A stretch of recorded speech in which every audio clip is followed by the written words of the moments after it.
Hello, everyone. Hope you're enjoying the conference today. My name's Suzanne, and what I'm going to talk about is human-like robots. So I've been building robots for a long time. I've built all kinds of robots, both human and non-human, and some of the ones you see here are some of the ones I built quite a few years ago in my previous company. And what I found is that building small robots that are kind of like human-shaped, but not particularly human-looking, people have a very difficult time thinking of these things as becoming intelligent, like people. So what I did was I started to move towards thinking about the human form factor. And many people around the world are now building human-like robots, not just us. You may have seen some of these robots in the news, especially the one on the right, Sophia. It's a very human-like robot built by Hanson Robotics. What we're trying to do at Sanctuary is build human-like robots that are indistinguishable from people. And I mean that literally. I mean like the kind of robots you see in Westworld. Okay? Maybe something like Data from Star Trek, if you don't want to think about the robots from Westworld. They're a little dystopian, I know. So this is our current model. She's called Nadine. She's obviously based on the human form factor. She has the same degrees of freedom as the human body, at least in the upper half, working on the legs a bit later on. And she can move like a human and do some really interesting things. So I've got a little video showing Nadine the Synth in action, with some of the fluid motions that she's able to perform.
So the question I get asked more often than any other is, why? Why would you do this? Why do you want to build this thing? Anyway, there's a lot of really good reasons why you might want to build human-like robots. I'm going to tell you about a couple. So the first reason is that our entire world is designed around the human body. Every single thing we interact with, from doorknobs to aircraft seats to keyboards, think about it, everything you do every day has been designed with the human form factor in mind. So, if you want to introduce robots into the world that are going to help us do a lot of things, help us in our daily lives, there are two ways you can do that. One is you can change all the existing infrastructure that's designed for humans, which, by the way, costs trillions and trillions of dollars. Or you could build human-like robots and drop them in without having to change a single thing. So that's one reason for building robots that are very human-like. My favorite reason, though, is a little more philosophical. When you build a robot that is in the shape of a human body and has all the same sensors and actuators as a human, then what that means is that the data that's coming in from the world into that robot's brain, into its AI system, is very similar to the data that we receive from the world. And when you're trying to build AI, if you can use the same data for one entity as is used for another, those two entities can have shared concepts that are learned from that data.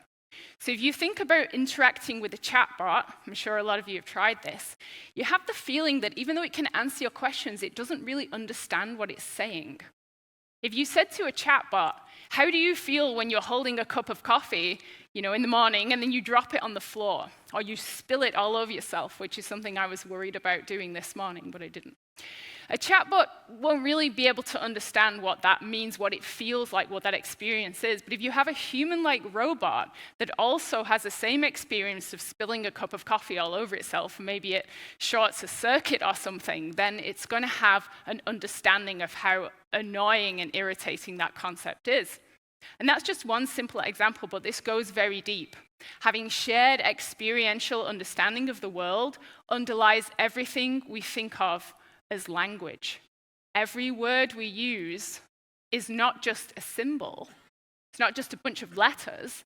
It's actually a complex web of experiences of everything we've understood about those words and those symbols as they are used in the physical world.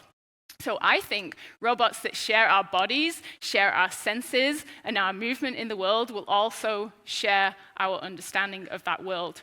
We'll be able to communicate with them very well. So another reason for building human-like robots is that they're an excellent platform for doing AI research. So as Anita just talked about, there's lots of AI research going on around the world. And to be honest, a lot of fields of AI are a little separate from one another. There are things like deep learning, sequence learning models, symbolic AI, generative models. All these things are done a little independently from one another. But what you can do with a human-like robot is you can test all these different kinds of AI on one standard platform, which means a researcher in deep learning and a researcher in symbolic AI are now both contributing to the same brain that's running these robots. And that's really interesting. It's kind of bringing the fields of AI together by using robots. And there's something called the third wave of AI. So the first wave of AI started back in the 50s, and they were looking at the use of symbols in AI and looking at logic. And then more recently, there's been the deep learning revolution, which starts from large data sets and tries to learn patterns. But what's happening now is that these different fields of AI are actually converging, and people are starting to put them together into what are called cognitive architectures.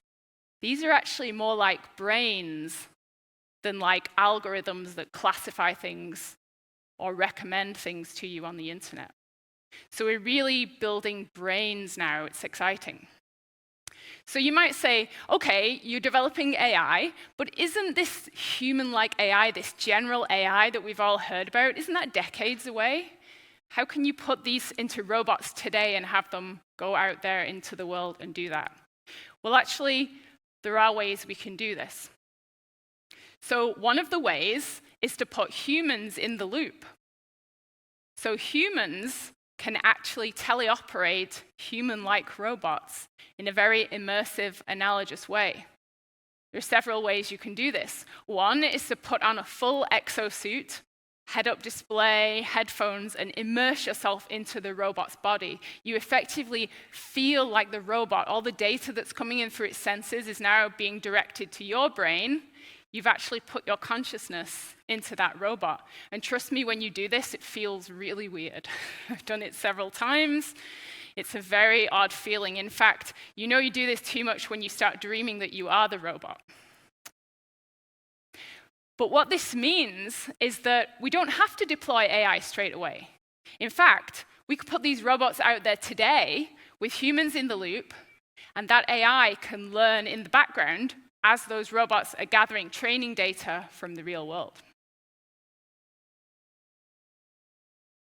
That training data is interesting because from a single robot, you can't get a lot of data. You may have heard about AI algorithms that take millions and millions and millions of training examples to learn anything. So you might think, how are we going to train AI algorithms with a single robot? Well, there's another trick you can use, which is called fleet learning. So with these robots, you can actually deploy thousands of them out there into the world. They can all have experiences, and those experiences can all train the same AI model. So you're effectively building the Borg. These robots could be in retail stores around the world learning about customer interactions, and they would remember one customer they saw in one city. So if you go to a different city, the same store, that robot assistant will know who you are. Now that's either interesting or scary, depending on how you feel about that. Okay, so we're going to have thousands of robots out there in the world. So another question I often get asked is, isn't this all really expensive? Isn't hardware just cost prohibitive to build fleets of thousands of robots? Well, that's also a myth, because exponential technologies are now bringing the cost of building robots down. Technologies like 3D printing is now allowing us to create the chassis of the robot in our lab in a day. The engineers that I work with can actually use something called generative design in their CAD. So they just have to put the constraints in of what forces are required here and there and what strains the body can handle. They just input those, press go, and the algorithm designs the robot chassis for them. They then send it over to the 3D printer, which, by the way, uses carbon fiber and inlaid Kevlar to produce a robot chassis that is stronger and lighter than aircraft-grade aluminum. We can print that in a day and assemble our robots. It's really cheap. Excellent.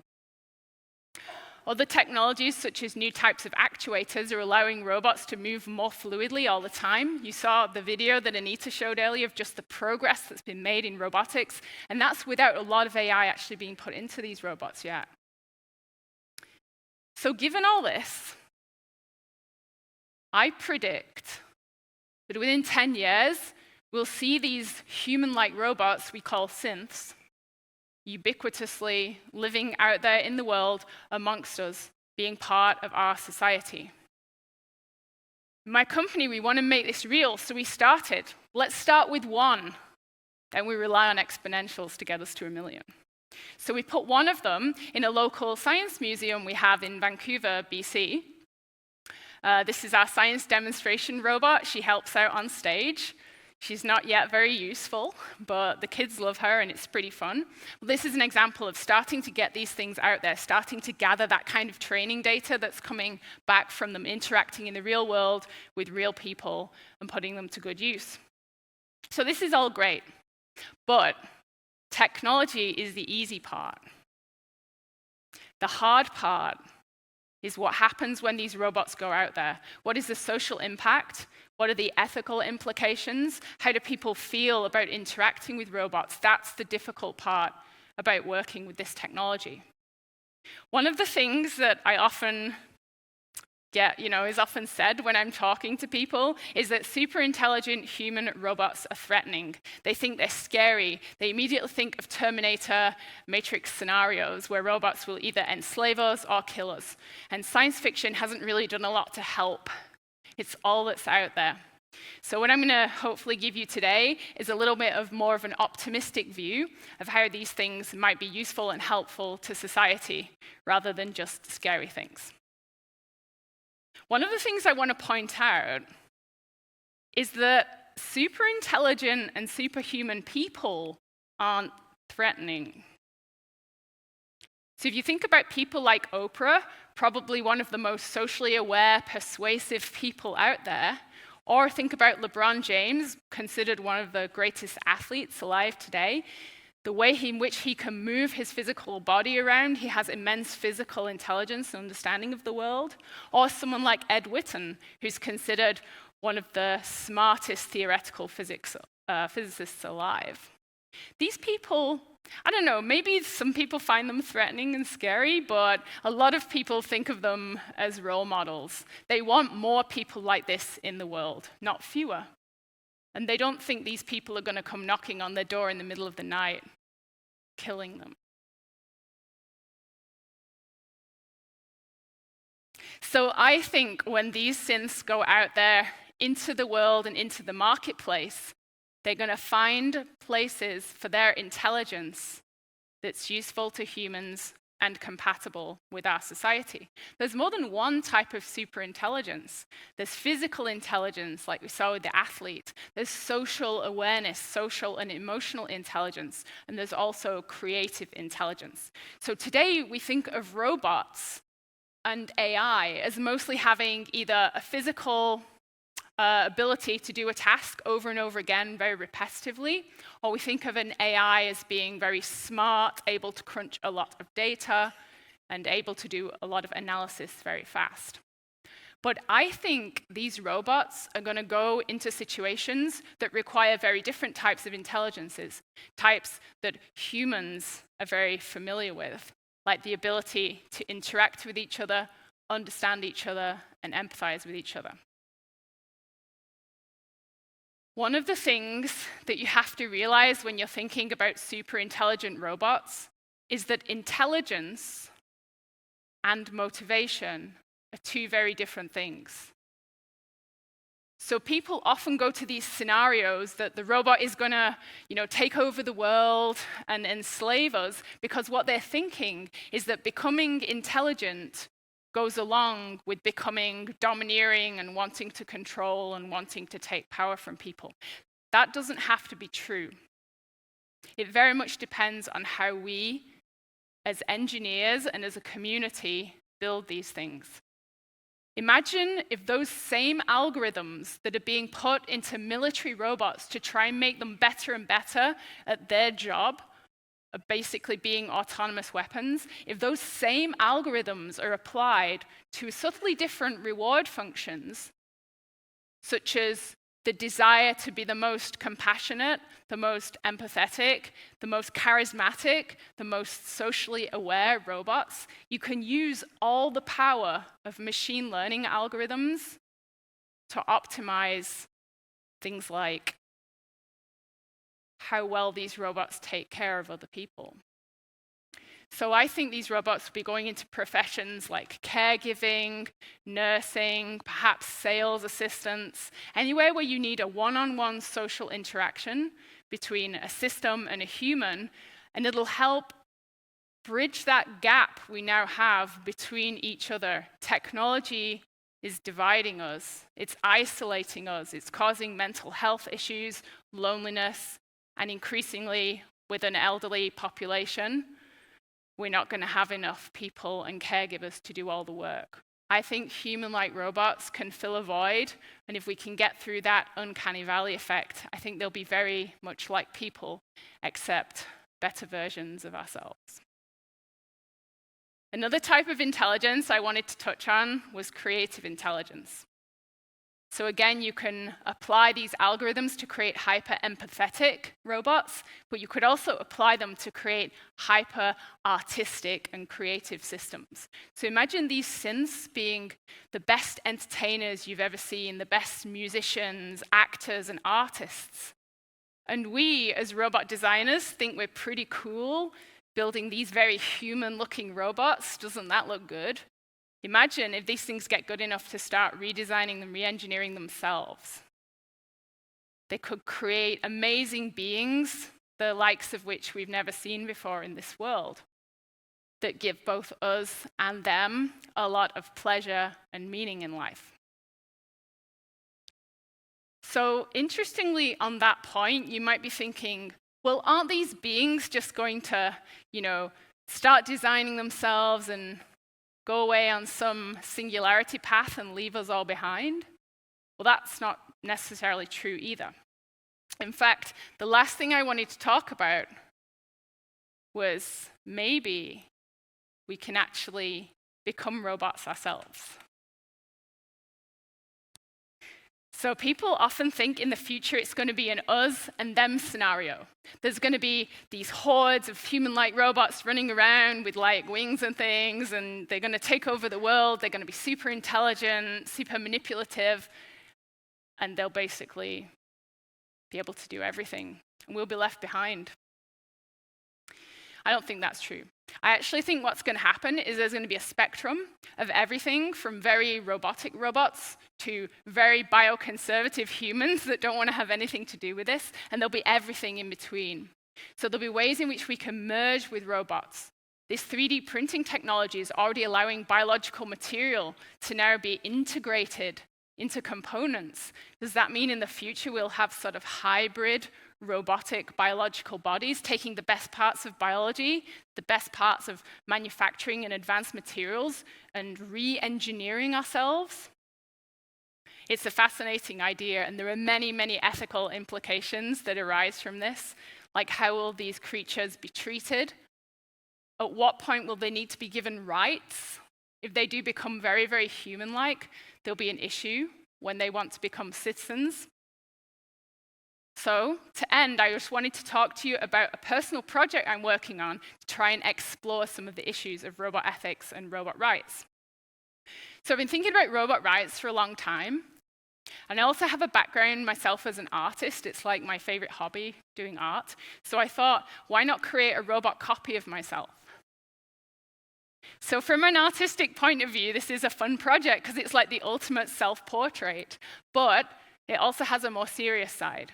Because if you create a robot copy of yourself, you care intimately about what happens to that robot now. It's like your sister or even your clone. You really start to care about it. Oh, and by the way, on the AI side, this gives us the ultimate Turing test. Because a Turing test is no longer, can a robot pass for a human? It's, can a robot pass as being a specific human? Which is even more interesting. It has to learn all my mannerisms, all my ways of speaking, and it has to have all my memories. So think about that. Anyway, I just wanted to end. I couldn't bring my robot self along with me today, unfortunately, because she's in the lab in Canada, but I did record a parting message from her. So I want you guys to watch that just to end off.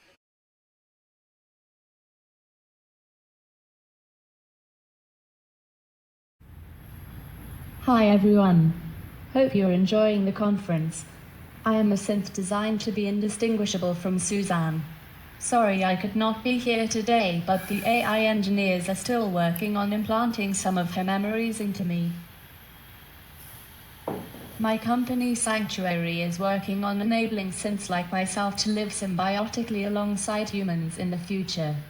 Thanks for listening. Thank you.